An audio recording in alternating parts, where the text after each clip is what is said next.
One thing I really like about Liberians is that in spite of the incredible challenges that they face, they're very optimistic people. And they're always talking about how things are going to get better. Much of the health infrastructure was destroyed during the Civil Wars, and about 10, maybe 15% of the health professionals in Liberia died during the Ebola outbreak in 2014. They're the typical challenges you face in developing countries of water access and sanitation, of being able to provide medications. But a significant challenge as well is that in the rainy season, because the roads are so bad, remote communities are completely cut off. I think a lot about the woman who is struggling with the difficult labor and obstructed labor and has no way to get to help. Healing Global is a nonprofit. Our heart is to advance quality medical care for the underserved globally. And we are starting in Uganda and in Liberia.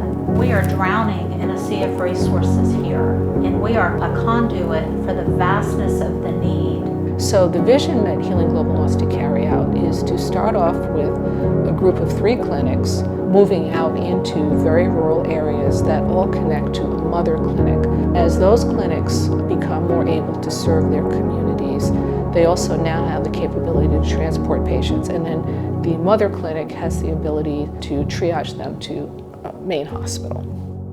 All throughout Africa, healthcare is a group activity. And this is what Healing Global is about. It's about working on the community level with community ownership, where people are accountable and they hold us accountable.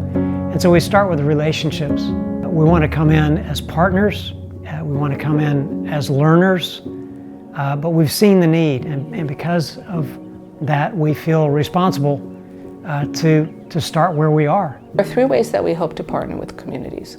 The first is to help them with their supply chain, to be able to get essential medications to them. The second is to help with staffing. We want to help with that by helping to support salary and also working with the community to see if communities can help support clinics in kind. And the third way is sustainability. We want to help communities to become more sustainable.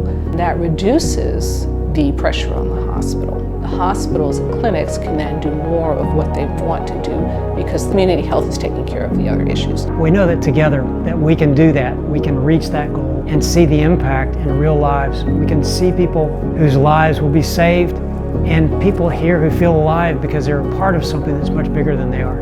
You can think about a community because a community is a group of families. And you can think about what your family and your community look like. And then you could think about, okay, what if I did not have clean water? What if I didn't have access to health care? What would that look like? And I could maybe see myself contributing that to that because that will help another family that is like my own.